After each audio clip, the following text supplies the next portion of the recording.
I started using drugs and alcohol at the age of 13. And then I had my first daughter, Riley, when I was 15 years old. It was the hardest thing I had ever done. It was either face my life or run from it. When we had Raylan, it was awesome. It was like the missing piece to my life.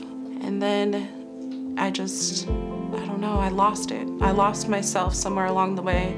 At that point, I started using methamphetamines with my ex and I, Raylan's father and I. It spiraled out of control. We had lost our home, we had lost our dignity, we had lost our self-respect for each other, we had lost even being a parent. It wasn't there. You know, when you stop and think about it, you know, when the child comes into your home, it's a scary situation for them and the parents, because you are an unknown. You know, my kid has gone to some unknown place. I don't know who this person is. I've never met this person, know nothing about this person. And so I recognize that it's a very traumatic experience for parents to have to, you know, have their children removed. No matter what, you know, state they're in. And I have to always remind myself that the goal is always reunification. And I think about that in the sense that I just couldn't ever imagine not having my child not being in my life, or me not being in my child's life. And so I just would imagine that that parent who's going through that would absolutely want to have their child back. They would want to have their child back. So my goal is always, you know, just holding this child safe, you know, loving this child and nurturing this child until their parents can do whatever it is they have to do to get their child back. My sister lives in Omaha. I was visiting one summer talking to some of her friends about looking at foster to adopt in Georgia. We were struggling with getting pregnant and dealing with infertility. Someone here said, have you thought about being family teachers at Boys Town? Yeah, we were both teaching at some pretty tough schools, and we felt like we weren't able to help those kids in the way we wanted to, and so Boys Town afforded us the opportunity to really have a big impact on a couple of kids' lives.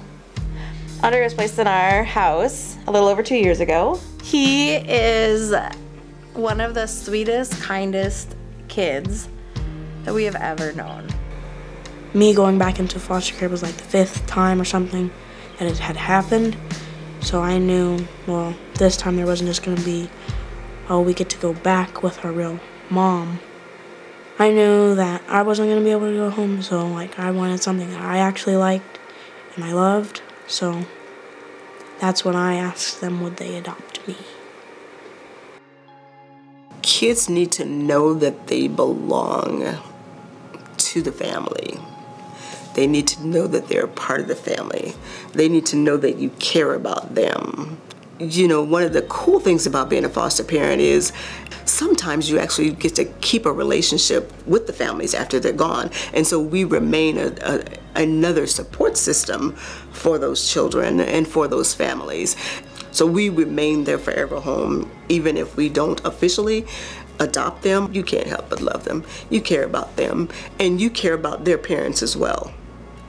Finally, I called my caseworker and I said, I need help.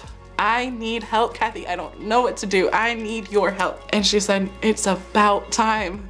When I had finally checked myself into treatment, it had been roughly under 2 years that my case had been open. And when I was in treatment, I was there for about 30 days. And Kathy, she said, Lindsay, you've got court next week and they're gonna terminate your parental rights.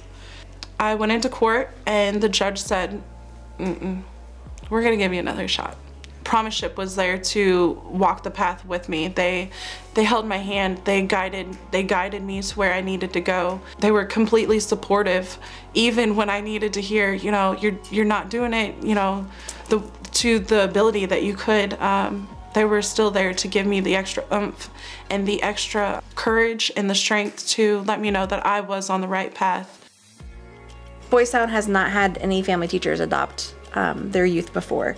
So there's actually not a policy in play for that. And so there were a lot of questions and a lot of time that they thought about and processed our request.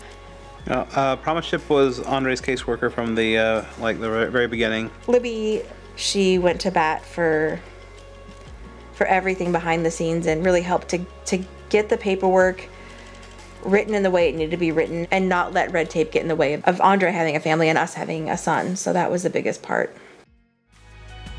PromiseShip has an amazing responsibility. They are able to connect the dots between the bio parent and the foster parent and some of the other providers who become part of the team.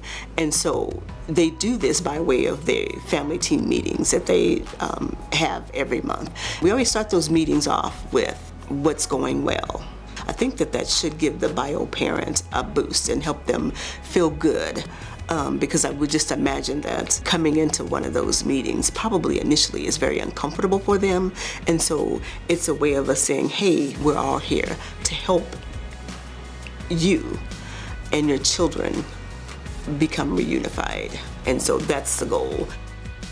My caseworker through PromiseShip, she gave me hope. The day when they brought my daughters to see me, Kathy Grice was right there with my family, and she gave me the strength and the courage and the hope to know that I could change my own life. And for me changing my own life, I was able to give my daughters a better life. I was able to give them a mother that they deserved. I was able to give them someone to look up to. PromiseShip saved my life. They saved my daughters' lives, and they've given me my life back. I'm happy and joyful that I got the second chance to have a forever family, and that I won't have to worry about stuff that had happening again, because I know they're good parents. We have a really good relationship with his biological family, and he has that relationship with them. And so not only have I, by having a 14-year-old son now, learned a lot about how to be a mom, but I have so much more respect for biological mom and his grandmother and things that they've gone through, and they're learning a lot as well, and we have an extended family now. Our way of coming to this was kind of unconventional, but families come together in different ways, people meet in different ways, people find each other, but when it's right and it feels right, you know in your heart that it's right, then it's just meant to be.